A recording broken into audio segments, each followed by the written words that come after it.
this is a quick demo of the way that I'd like for you to go about your homework.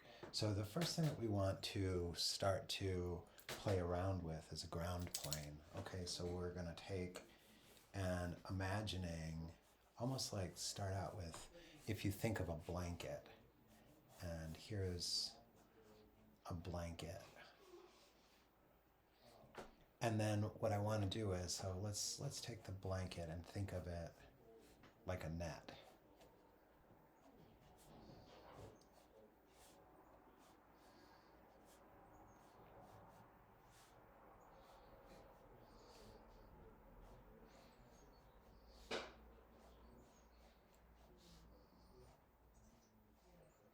Okay, so there's a little net. Now what I want you to do is I want you to play with moving that net kind of to show a contour of a land. So like we could take the net and go like this.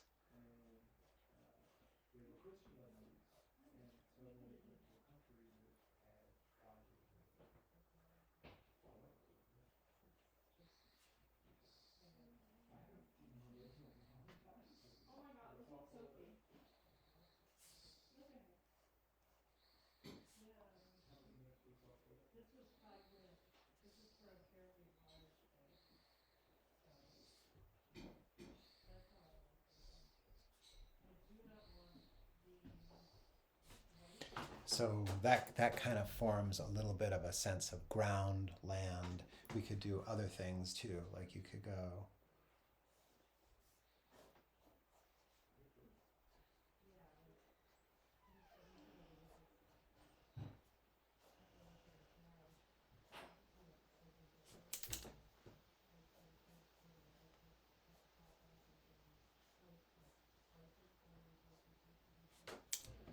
And if you felt like it, you could add space to the distance. You could say, take another blanket out here in the distance.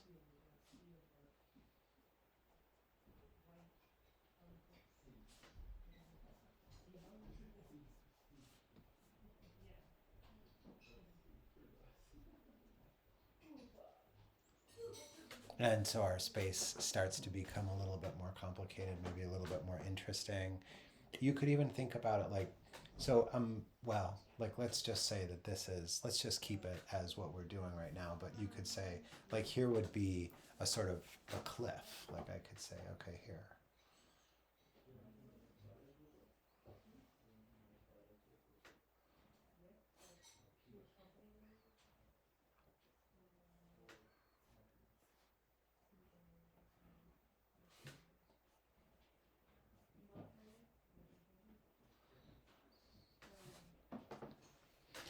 Okay, the next thing that I want you to do is I want for you to start to introduce a human scale to these sketches. So for instance, if I have a human in this one, and I'm just going to use this little bullet guy to introduce the human into the environment and say like, okay, so this is human scale inside this environment. I could use this as human scale inside of this environment. I could say, here's human scale inside of this environment, okay? And so it starts to activate the sense of space or the sense of geography that we're trying to develop. Okay, so this is part one, is just playing with the shape and scale of land masses. Okay, the next thing that we want to start to explore is built environment, right? And so built environment has, so many possibilities. If you look at the sketches from Blade Runner, you can see a deeply futuristic or imaginative kind of structure, or you can look back into history. Like if you look at the bathhouse in Spirited Away, we're seeing a kind of a historical reference. So, and what you want to do is you want to start to isolate a shape language. So the shape language, very mild and calm shape language for dwellings. Like when we look at the cube as a basis for a shape language for dwellings, I'm just going to put windows in, and adding windows introduces produces a sense of scale. It is really, really basic, but it can be intensely, I mean, I think architecture brutale, which is a really deep simplification of spaces, ends up having this like extreme austerity and like no details, and something about it is really depressing, right? So that's one shape language that you could play with for dwellings. Another shape language that you could play with would be the addition of the triangle. So you start out with cube-like structures,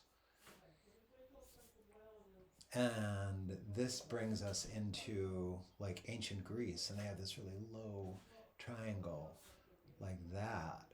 And this basic structure here is, it's the Parthenon. If you put these and then a grand stairway leading into it, and a frieze going around it, and so this can be like the structure of, depending on the scale that you're thinking of, like if we think the human scale is like that in relationship to this grand structure, say, it's a Greek temple, but if the human relationship to it is that, you're looking at more of like a woodshed. So I love the way that scale helps these things flip-flop around. Inside of classic American house building, it's the cube, and added to the cube is the triangle. And so this becomes the sort of basis for for the classic American house. Sometimes this has been added to in this direction.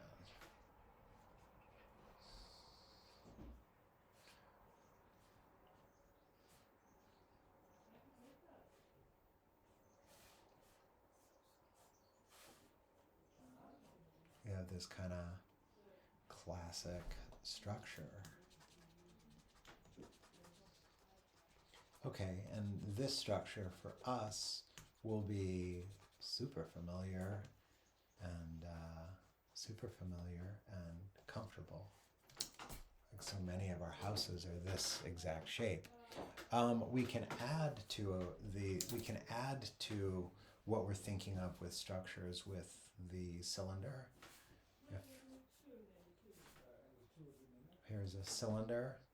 If a cylinder gets added to this structure, that is the way that most American barns, it starts to become a barn-like structure. If I would take a cylinder, if I have a basic house proportion like this, in the Victorian era, added cylinders.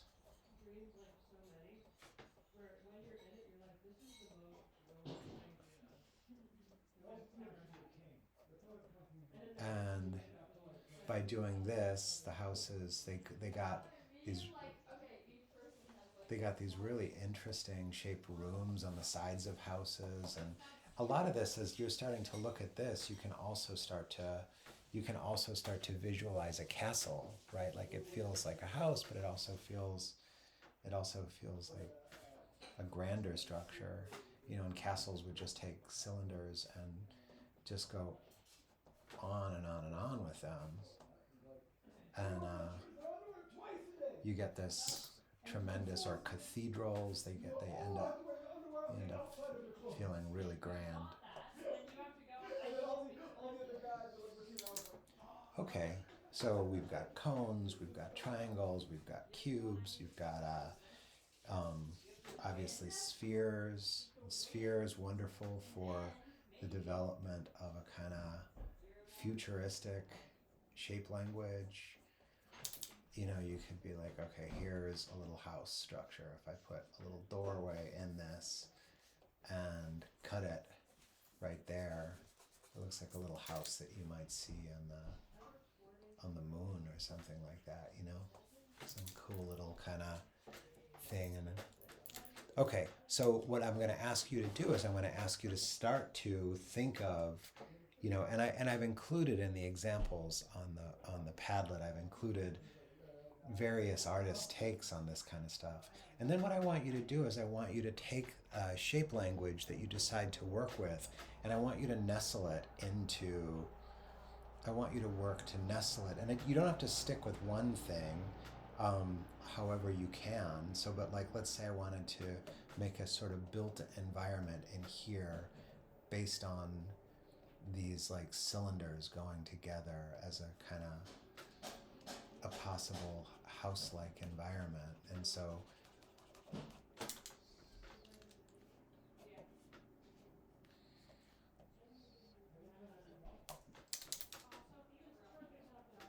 here's some cylinders, and say I wanted to add to the cylinders maybe some spheres.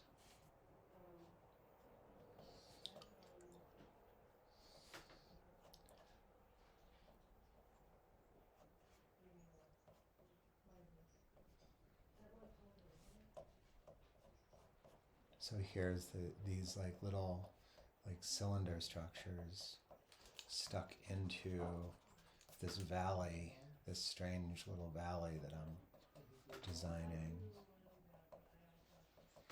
Okay, and then the next thing that I want you to do is I want for you to think about a relationship between the structures that you're building and possible foliage.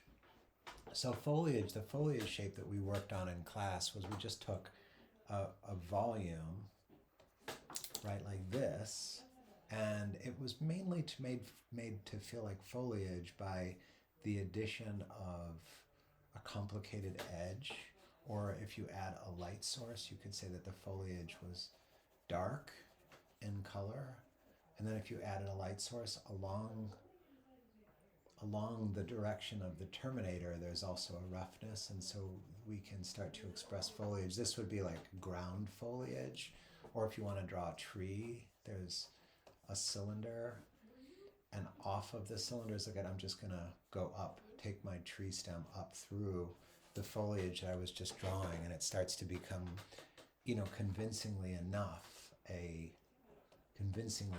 sort of the beginning of a tree structure.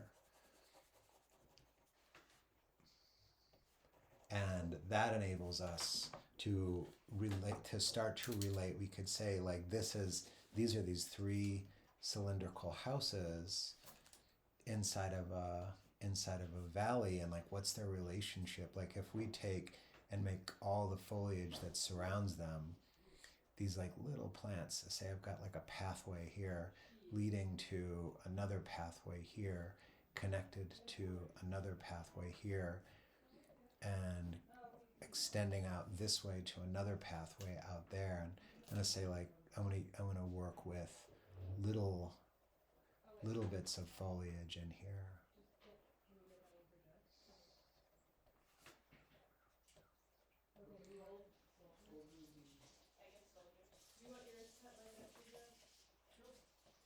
Okay, here's a little bit bigger foliage behind the house. Okay.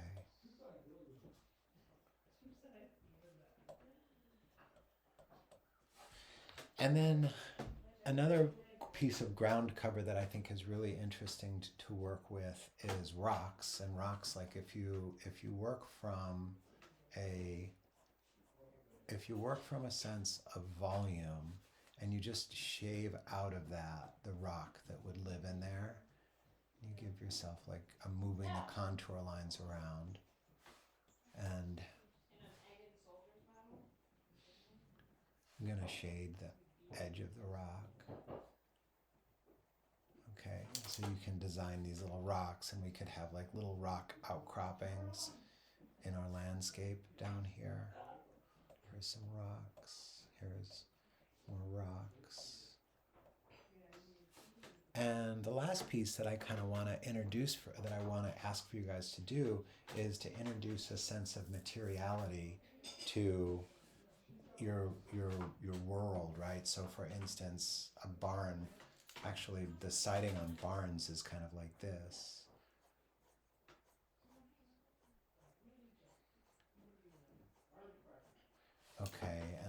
roofs might have shingles that are built like this. And you can just like look up, you can just like Google like what is a roof texture, and you can see. And so here's these like little shingles on the roof, or like this, or if I wanted to say that this path was a brick path or a little cobblestone path, I could draw little stones into the path here.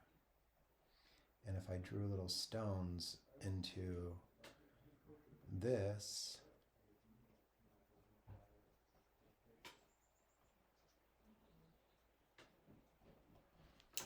maybe these buildings themselves are made of stones, and I could have this like kind of mortar in between. They could have to be a lot smaller, but that's a kind of an interesting, it makes them look a little grim, I guess. Okay, so I'm sort of just designing place, environment. I'm not like in love with the drawing that's going to be your example here. In fact, I really don't like the surface, the surface texture on that. Like something that might be more fun on these might be something like metal, like riveted together metal or something like that. Could be a little more kind of futuristic and cool.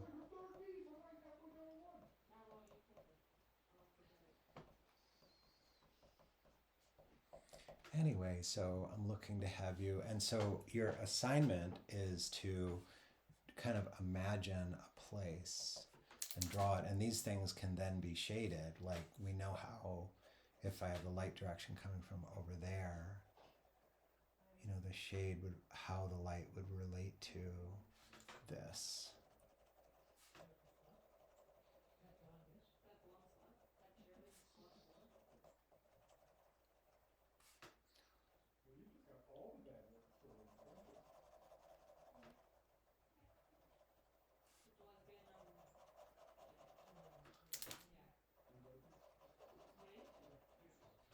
And maybe it's grass, so like maybe the ground cover is a little bit dark.